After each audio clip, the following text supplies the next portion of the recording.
चरवाहा। गोपाल चरवाहा बड़े दयालु, शांत और सीधे व्यक्ति थे। उनका काम था समस्त गांव की गैया चराना और बदले में गांव वाले उन्हें भरण पोषण के लिए अन्न, वस्त्र आदि दे दिया करते थे। जीवन गुजर रहा था। एक दिन प्रभु गोपाल चरवाहा जी ने देखा कुछ संत नाम का कीर्तन करते हुए जा रहे थे। उन्हें ये कीर्तन बहुत अच्छा लगा। उन्होंने ये कीर्तन करना शुरू कर दिया। राम कृष्ण हरि जय जय राम कृष्ण हरि, राम कृष्ण हरि जय जय राम कृष्ण हरि, राम कृष्ण हरि। गोपाल चरवाहा जी की उम्र अब 50 से ज़्यादा हो चुकी थी। अभी तक उन्होंने कोई तीर्थ दर्शन नहीं किया था तथा ना ही उन्होंने कोई जप तप किया था। जैसे जैसे वो नाम जप करने लगे वैसे वैसे उनका नाम जप में और आनंद बढ़ने लगा और गोपाल चरवाहा जी ने नाम जप को जारी रखा। गोपाल चरवाहा जी को नाम जाप करते हुए देखकर लोग उनका मजाक उड़ाने लगे।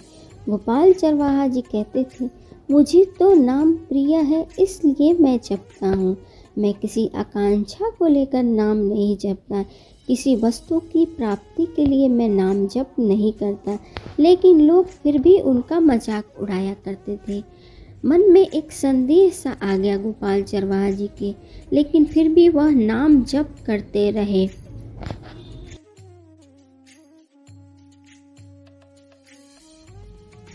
ईश्वर ने जब गोपाल चरवाहा की बात सुनी तो उनकी सहायता के लिए वो साधु के रूप में उनके सामने आए। गोपाल चरवाहा ने जब संत को देखा तो दौड़ते हुए आए और चरण छूकर बोला, महाराज मैं राम राम जपता हूँ और ये लोग मेरा मजाक उड़ाते हैं। ये सब मुझे मूर्ख कहते हैं। क्या मेरे राम राम जपने से मुझे वैकुंठ की प्राप्ति हो जाएगी? महाराज मैं कुछ गलत तो नहीं कर रहा हूँ। इस पर संत भगवान बोले, बच्चा तुम जो नाम जप कर रहे हो वो भगवान का बड़ा ही मंगलमय नाम है, लेकिन तुम्हें गुरु की आवश्यकता है। गोपाल चरवाहा जी ने कहा, महाराज आप ही मेरे गुरु बन जाओ ना।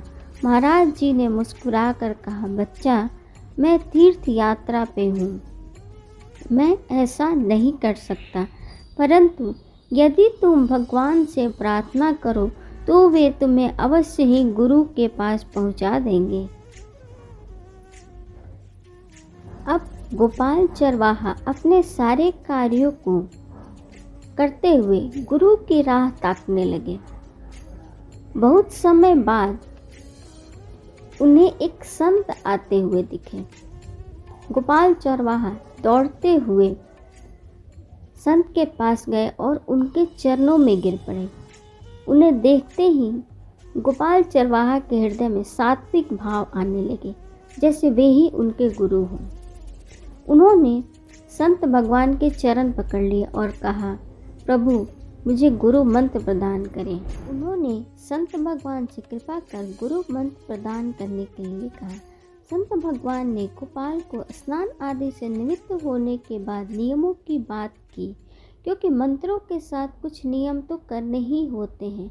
गोपाल चरवाहा बोल पड़े, महाराज ये नियम हमसे नहीं हो पाएगा, मैं अनपढ़ हूँ, कुछ नहीं जानता, मुझे तो बस आप कोई एक नियम बता दो, मैं उसका पालन करूँगा। संत भगवान मुस्कुराए फिर बोले, अच्छा ठीक है। और उन्होंने बस इतना कहा कि भगवान को भोजन पवा के ही पाना। गोपाल चरवाहा ने कहा, गुरुदेव आज से प्राण भले ही चले जाएं, ठाकुर को भोजन पवा के ही पाऊंगा।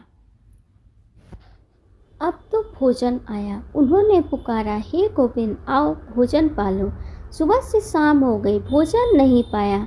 फिर कई दिन गुजर गए, गोपाल चरवाहा ने कुछ नहीं पाया और वो गोविंद को बोलते रहते थे, हे नाथ गुरु को वचन दिया है, अब प्राण चाहे चले जाए, आप नहीं पाएंगे तो मैं भी नहीं पाऊंगा।